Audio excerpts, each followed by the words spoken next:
جس کی شدت بڑھتی جا رہی تھی۔ اس کا دہکتا لمس اس کی جان لینے کے در پر تھا۔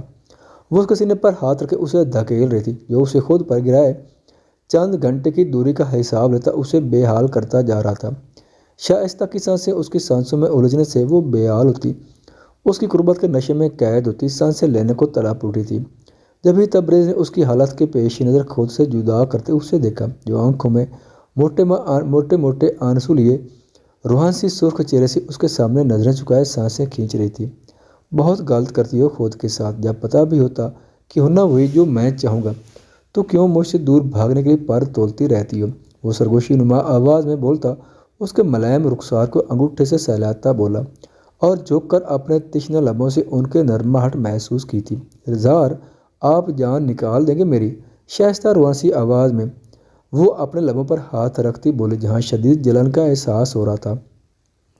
بالکل، ابھی جان نکالنے کا ہی ارادہ ہے۔ وہ کیا ہے نا کہ میں سیکنڈ کا بھی حساب لینے والا بندہ ہوں، تو اس حساب سے تمہاری جان آج خطرے میں ہے۔ تبریز اس کے چہرے کو محبت پاش نظروں سے دیکھ کر سنجیدہ آواز میں بولا، اور اس کے بغیر سمجھنے کا وقت دیے اس کی گردن میں چہرہ چھپائے اپنے لمس سے اسے مہکاتا شائستہ کو خود میں سمٹنے پر مجبور کر گیا۔ زار پلیز، اپنی گردن پر وہ اس کی داڑھی کو چبھن اور سرسرتے لبوں کی حرکت پر ہول اٹھی تھی۔ خاموش رہو۔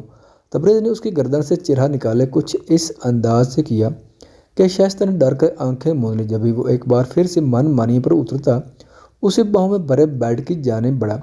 شائستہ نے لب دانتوں تلے دبائے اس کے گردن میں منہ چھپا کر اس کے جذبات کو مزید بہکا دیا تھا کہ وہ ہمیشہ کی طرح مکمل اس پر اختیار جمائے۔ اس کی قربت کے نشے میں ڈوب کر اس کی ذات میں گم ہوتا چلا گیا۔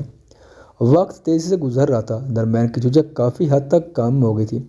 وہ بے دھڑک اب حشمت سے بات کرنے لگی تھی۔ ان 3-4 دنوں میں حشمت نے اپنے میٹھے رویے، چکنی چپڑی باتوں میں معصوم نرمین کے جذبات سے کھول کر کھیل رہا تھا۔ یہ نرمین جو دنیا جہاں کے خواب سجائے بیٹھی تھی کہ حشمت کے ارادوں سے نا واقف، وہ میٹھے سپنے بننے لگی تھی۔ ایک طرف وہ اس کی محبت میں گم ہو چکی تھی، سب کچھ بلائے بنا کسی کو بتائے۔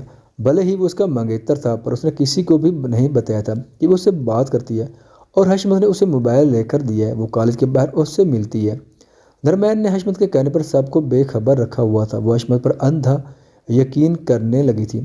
بچپن سے وہ خود کو حشمت کے نام کے ساتھ منسوب سنتی آ رہی تھی، اور اب اس کو خود کے لیے اتنا پاگل دیکھ کر نرمین کی خوشی کا ٹھکانہ نہ تھا۔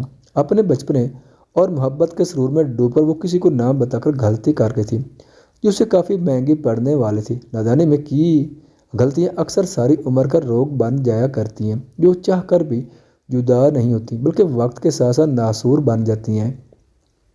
وہ ساری رات اس سے بات کرتی۔ نرمین بہت خوش تھی کہ اسے حشمت جیسا ہم سفر ملنے جا رہے ہیں۔ یہ تو وقت نے طے کرنا تھا۔ وہ آنے والے وقت سے بالکل انجان حشمت کے مکروہ ارادوں سے بے خبر تھی۔ کیا کر رہی ہو؟ وہ حشمت کے متعلق سوچ کر مسکرا رہی تھی کہ اس کا میسج آیا۔ نرمین نے بے تابی سے اٹھایا تو حشمت کا میسج دیکھ کر دل زوروں سے دھڑکا تھا۔ کچھ نہیں، اس نے فوراً ریپلائی کیا۔ مجھے یاد ہی کر لیا کرو ظالم لڑکی۔ حشمت نے غصے والے ایموجی کے ساتھ میسج بھیجا۔ وہی کر رہی تھی۔ نرمین بے سختہ مسکرا اٹھی۔ اس کی بات پر صدقے میری جان کے بہت شکریہ کہ آپ مجھے یاد کر رہی تھی۔ مجھے کل تم سے ملنا ہے، تمہیں کہیں لے کر جانا ہے۔ حشمت نے اپنے مطلب کی بات کی۔ مگر کہاں؟ نرمین نے سوال کیا۔ بس تمہیں پتہ چل جائے گا، اور کل ہر حال میں میں انتظار کروں گا۔ اوکے؟ پر میں نہیں جا سکتی۔ کیوں نہیں جا سکتی؟ کوئی غیر نہیں ہوں میں۔ تمہیں کل آنا ہے تو مطلب آنا ہے، ورنہ میں کل ہی واپس چلا جاؤں گا، ہمیشہ کے لیے۔ حشمت نے غصے بھرے انداز میں میسج کیا، جبکہ نرمین آنکھیں پھاڑے اسکرین کو دیکھ رہی تھی۔ تبھی لب بھیج کر اس نے فون دور رکھ دیا اور کچھ سوچنے لگی، جبکہ دوسری جانب میں حشمت شیطانی مسکراہٹ لبوں پر سجائے وائن کے گلاس لبوں سے لگا گیا۔ سب لونج میں بیٹھے خوش گپیوں میں مصروف تھے کہ باہر سے آتے مہد نے اپنی چھوٹی مما کو پکارنا شروع کیا، کیونکہ وہ مہد کو کہیں نظر نہیں آئی تھی۔ چھوٹی مما۔ مہد لاؤنج میں آتا اپنی چھوٹی مما کو آوازیں دینے لگا۔ لو بھائی۔ شائستہ آ گیا تبریز کی کاپی، وہ جو کچن میں کھڑی مہد کی پسند کا کھانا بنا رہی تھی کہ فاطمہ بیگم کے کہنے پر مسکرائے۔ مہد بیٹا، خانم بی نے پکارا۔ جی خانم بی۔ بیٹا آپ تو بخش دو اپنی چھوٹی مما کو۔ وہ کیسے؟ مہد نے بھویں اچکائیں۔ میں نے کیا کیا؟ مہد نے سنجیدگی سے پوچھا اور تبریز کی جانب بڑھ گیا۔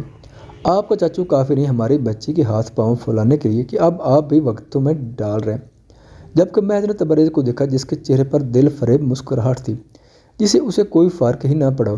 پھر خانہ بی کو دیکھا جب کہ باقی سب اسے ہی دیکھ رہے تھے۔ تبھی شائستہ کچن سے باہر آئے۔ چھوٹی ماما، کیا آپ کو مجھ سے اور زار چاچو سے کوئی پرابلم ہے؟ اس غیر متوقع سوال پر شائستہ نے حیران ہوتے تیز سے نہ میں سر ہلایا، جبکہ مہد نے اب خانم بیگ کو دیکھا۔ انہیں کوئی پرابلم نہیں ہم سے، آپ پریشان مت ہوں، مہد نے جتا کر خانم بیگ کے علم میں اضافہ کر کے کچھ اس انداز سے کہا تھا کہ سب کا کہکا بے ساختہ تھا، جبکہ تبریز نے فٹافٹ اس کے گالوں پر پیار دے ڈالا۔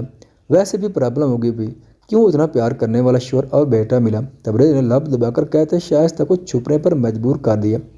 چھوٹی ماما چلے میرے ساتھ، وہ شائستہ کی جانب بڑھا۔ کہاں بیٹا؟ میں اور شمس ٹرپ پر جا رہے ہیں، آپ ہماری پیکنگ میں ہیلپ کریں۔ وہ سب کو نظر انداز کرتا شائستہ کا ہاتھ تھام کر آگے بڑھ گیا۔ سب مہد کی شائستہ کے ساتھ اٹیچمنٹ سے واقف تھے، وہیں شائستہ بھی اپنے بیٹے پر جان مارتی تھی۔ مہد کا ہر کام وہ خود اپنے ہاتھوں سے کرتی تھی کہ اب مہد کو بھی شائستہ سے اپنے سارے کام کروانے کی عادت ہو چکی تھی۔ ایوب خان، دلاور خان اور یامین خان کسی اہم جرگہ میں گئے ہوئے تھے۔ وہ تینوں بھائی ہمیشہ سے ایک ساتھ تھے۔ جب بھی دلاور خان جرگہ میں نائب منظم کی حیثیت سے جاتے تو ساتھ اس کے دونوں بھائی بھی ہمراہ ہوتے تھے، جبکہ خانم بی جان اور شمس بیگم سب بڑی حویلی کے لاؤنج میں بیٹھی تھی۔ تینوں بڑی خواتین اپنے بچوں اور خاندان کے متعلق باتیں کر رہی تھیں۔ فاطمہ، شائستہ، ارم، پلوشا اور سعدیہ یہ سب ایک جانب بیٹھی باتوں میں مگن تھی۔ نرمین کالج گئی ہوئی تھی، ارسلان خان، منان خان اسلام آباد گئے ہوئے تھے، تبریز اور زبی شکار پر جانے کی تیاری کر رہے تھے، باقی چھوٹے بچے کھیل کود میں مصروف تھے، جبکہ صبح شمس اور مہد ٹرپ پر جا چکے تھے۔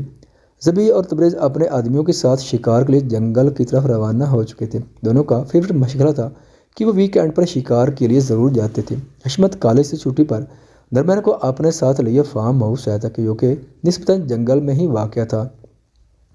نرمین اس کے ساتھ اکیلے آنے پر کچھ گھبرائی تھی، پر حشمت کی دھمکی کے پیش نظر خاموش رہی۔ حشمت کی وقفے سے غلیظ نظریں اس کی چادر میں چھپے سراپے پر اٹھ رہی تھیں۔ وہ جلد از جلد اسے محسوس کرنا چاہتا تھا۔ اس نے ساری پلاننگ کر رکھی تھی۔ آج اس کی فلائٹ تھی، پر اس سے پہلے وہ ایوب خان سے بدلہ لینا چاہتا تھا اور شمع بیگم کو موت کے گھاٹ اتارنا چاہتا تھا کہ اس مقصد کے لیے اس کی ماں نے اسے بھیجا تھا۔ آپ مجھے کہاں لے کر جا رہے ہیں؟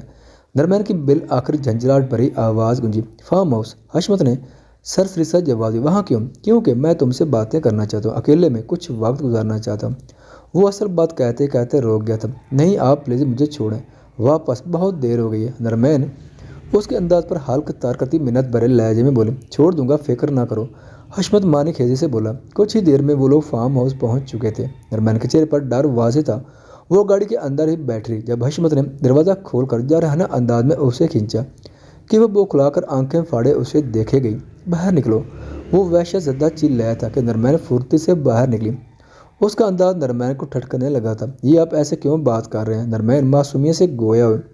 ایک پل کو حشمت نے اس کے معصوم چہرے کو دیکھا تھا، پھر سر جھٹک کر بنا جواب دیے اندر کی جانب بڑھا۔ وہ اسے ایک بند کمرے کا دروازہ کھولے اندر لے آیا۔ آپ مجھے یہاں کیوں لے کر آئے ہیں؟ نرمین کمرے کو دیکھتے دھڑکتے دل سے بولی۔ ایک انجانا سا خوف محسوس ہو رہا تھا، تمہیں محسوس کرنے کے لیے، تمہاری قربا سے دل بہلانے کے لیے۔ حشمت اب اصل مدعے پر آتا نرمین کے رونگٹے کھڑے کر گیا تھا کہ وہ آنکھیں پھاڑے اسے دیکھے گئی۔